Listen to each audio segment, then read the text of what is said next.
Bismillahirrahmanirrahim. First of all, let's raise our biggest grateful into Almighty God Allah Subhanahu wa Ta'ala, who has been given us a good health and long life. Secondly, may salawat and salam always be given to our Prophet Muhammad Sallallahu Alaihi Wasallam, who has guided us from the darkness into the brightness.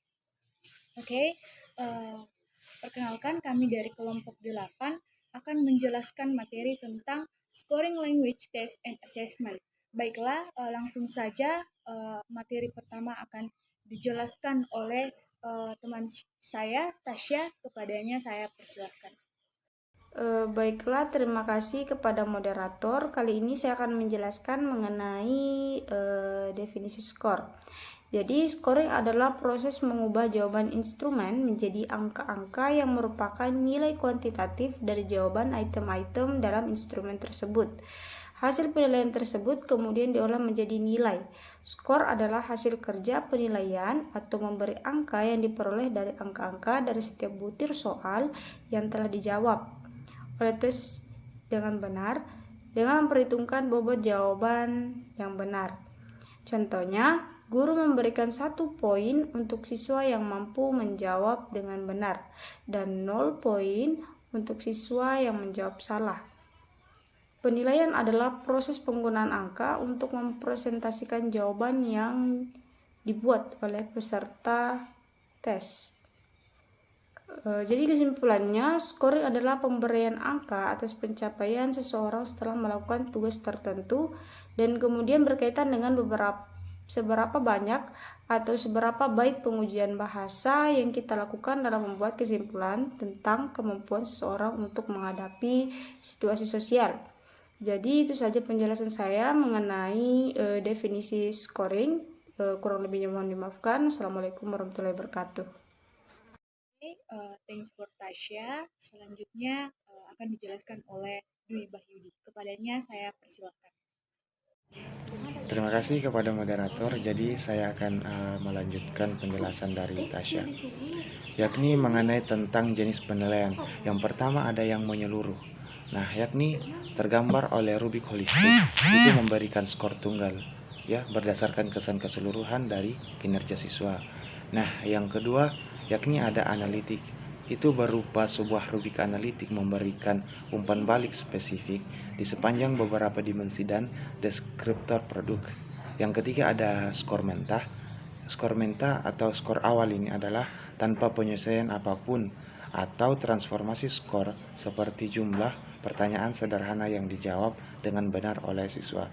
Nah, yang berikutnya ada skala skor adalah hasil transformasi.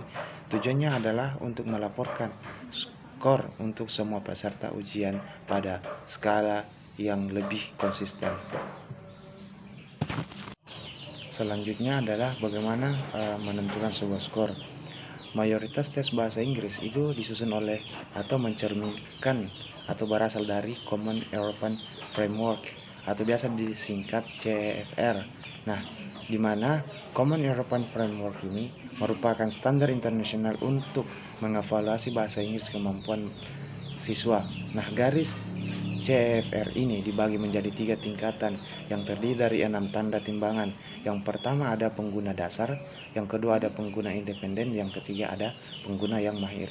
Nah, kemudian bagaimana perhitungan skor IELTS? Nah, nilai dan skor yang berbeda dialokasikan untuk setiap bagian tes IELTS sesuai dengan performa dari siswa. Nah, semua tes IELTS ditandai antara 0 dan 9, dengan 9 sebagai nilai tertinggi yang dapat dicapai. Ingatlah bahwa juga dapat diberikan skor 0,5 selama evaluasi yang mewakili pita dalam penanda kategori. Skor yang berada di luar pita 0,5 itu bisa dibuatkan ke atas, misalkan skornya 6,75 itu dirubah menjadi angka 7. Mungkin hanya itu saja, saya kembalikan kepada moderator. Terima kasih. Thanks for Dwi Bahyudi. Selanjutnya akan dijelaskan oleh saya sendiri. Perhitungan skor Duolingo. Tes Duolingo menilai keterampilan yang sama dengan tes IELTS, tetapi menggunakan kerangka akal skala penilaian yang berbeda. Tes ini memiliki 4 kategori penilaian. Bisa dilihat di PPT-nya.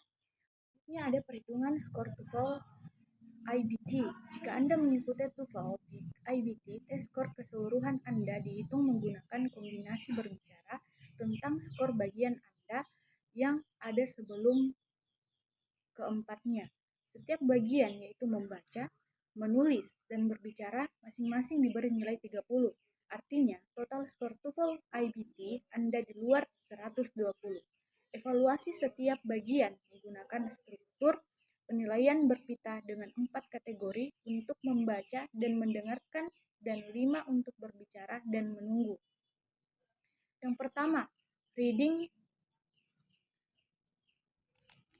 Baiklah, sekian video dari kami. Jika ada kesalahan dan kekurangan, mohon dimaafkan. Saya akhiri dengan ucapan akhirul kalam. Wassalamualaikum warahmatullahi wabarakatuh.